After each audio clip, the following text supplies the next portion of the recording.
बाबा गोस्वामी महाराज कहते हैं जो महाराज देखा उसी समय सीता जी को जब माता कौशल्या के साथ में देखा, सुमित्रा के साथ में देखा, तीनों सासों के साथ में महाराज भगवती मैया सीता दौड़ करके चरणों में गिर जाती है और जो चरणों में गिरी महाराज इस तरफ से सुनैना मैया आ जाती है। मन में लगा कि आज की रात अपने तंबू में मैं सुनैना मैं सीता को ले जाऊं ताकि एक साथ वो सबसे मिल सके मिथिला की मिथिलानियों से। जैसे ही महाराज भगवती मैया सीता को रात को माता कौशल्या के तंबू में देखा तो कौशल्या से आग्रह करने लगे, हम चाहते हैं कि एक रात के लिए सीता को हमारे यहाँ भेज दीजिए। वो दिन से जिस दिन सीता की विदा हुई थी, लाल जोड़े में पालकी में बैठ कर के आई थी, उस दिन तो सीता ने कहा था, ये तोता तोता रो नहीं न रो सारे का, आंसुओं से भरा जीवन है नारी का।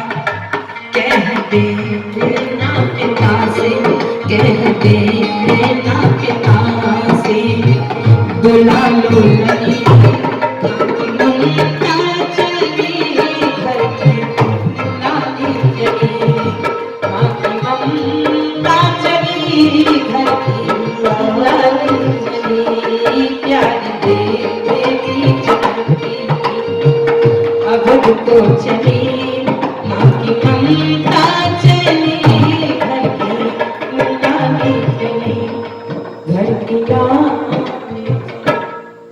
सुनैना करवट निवेदन ये समझन हम चाहते हैं कि उस दिन से सीता को आज हमारे यहाँ एक रात के लिए तंबू में विदा कर दीजिए। हम चाहते हैं कि सीता आज सबसे एक साथ मिल ले। धर्म में कहो महाराज सीता अब विदा सीता की हो रही है। और जैसे ही तंबू में सुनैना मैया सीता को ले गई, रात्रि का 12 बजा है। सीता ने जाकर के पिता को प्रणाम किया। पिताजी ने कहा, बेटी तूने बेटा तो एक कुल को पवित्र करता है, वाहिनी धन्य हो मेरी पुत्री, तूने 2-2 कुलों का पानी संभाला है, तूने 2-2 कुलों को पवित्र किया है। और जैसे ही सीता ने कहा, पिताजी प्रणाम, मैं अभी जाऊंगी, मैं रुकूंगी नहीं। माता सुनैना से बोली, माँ इस समय तुम्हारे यहाँ मेरी कोई आवश्यकता नहीं है, इस समय मेरी जरूरत मेरी सास को है, मुझे मेरी सास के पास छोड़ा हो। इस समय माँ ने कहा, बेटा रात्रि का 12 बजा है, कौन बेटी ऐसी होगी जो अपनी माँ से इतने समय में मिल रही है और वो भी जाकर के फिर सास को याद कर रही है कि इस समय मेरी ज्यादा आवश्यकता सासू को है। सुनैना मैया ने जनक जी महाराज ने कहा, हे महारानी इस बेटी को ले जाकर के अभी नहीं कराओ।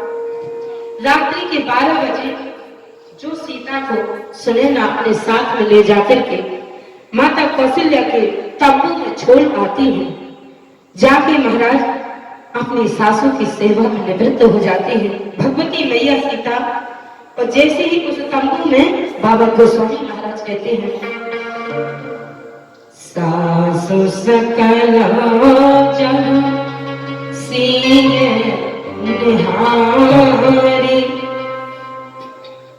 मुदे नयना सहन सकुचाहे, सावकाश सुने सबसे सासु, आयु जनक सहज। जैसे ही महाराज तीनों समधिन के सामने जनकपुर की 2 समधिन आई और जो महाराज बैठी, कौशल्या सा दर्शन मानी। माता कौशल्या ने देखा कि 2 समधिन आई हैं जनकपुर की, एक सीरथ ध्वज और एक मूरत ध्वज, जनक जी महाराज और जनक जी महाराज के छोटे भाई। जैसे ही महारानी कौशल्या ने बाबा गोस्वामी महाराज कहते हैं कि 2 समधिनों को आगमन को देखा तो बाबा तुलसीदास जी महाराज कहते हैं कि कौशल्या मैया ने आसन उठाई और आसन उठा करके बिछा दी। तुलसीदास जी महाराज से पूछा, क्या दासी नहीं थी? बोले दासी थी। तो माता कौशल्या ने आसन क्यों बिछाई, और वो भी जनकपुर की समधनों के लिए। अच्छा, शास्त्र कहता है राम की माँ आसन बिछाए और लड़के की माँ आसन बिछाए और बिटिया की माँ बैठ जाए, ये तो धर्म नहीं है। बेटी की माँ आसन बिछाए और लड़के की माँ बैठ जाए, तब तो धर्म है। और महाराज लड़के की माँ आसन डाले और बेटी की माँ बैठ जाए, ये कहाँ का धर्म है। तुलसीदास जी महाराज से पूछा, ऐसा हुआ? हाँ। बोले राम की माँ कौशल्या ने आसन को उठाया और उठा करके बिछाया, तो एक ने कहा छोटी वाली सुमित्रा नहीं थी? बोले थी। तो राम की माँ कौशल्या ने ही क्यों बिछाई? बोले ये समय होता है, जब समय खराब होता है तो महाराज स्वयं से सेवा करनी पड़ती है।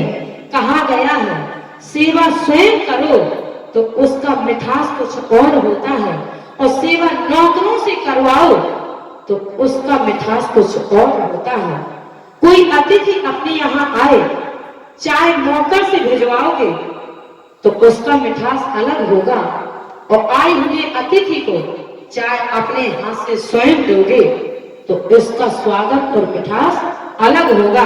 आज महारानी कौशल्या ने आसन को उठाया और जो ही बिछाया, बाबा कहते हैं कौशल्या दर्शन मांगी आसन दिए समय सुन जाने। कौशल्या दर्शन मांगी आसन दिए समय।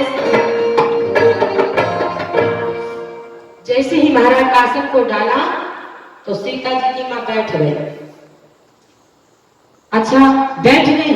बाबा गोस्वामी महाराज कह रहे हैं जैसे ही बैठी और बैठने के बाद बातचीत हुई, और बातचीत होने के बाद जब प्रस्थान करने लगे तो महाराज बाबा गोस्वामी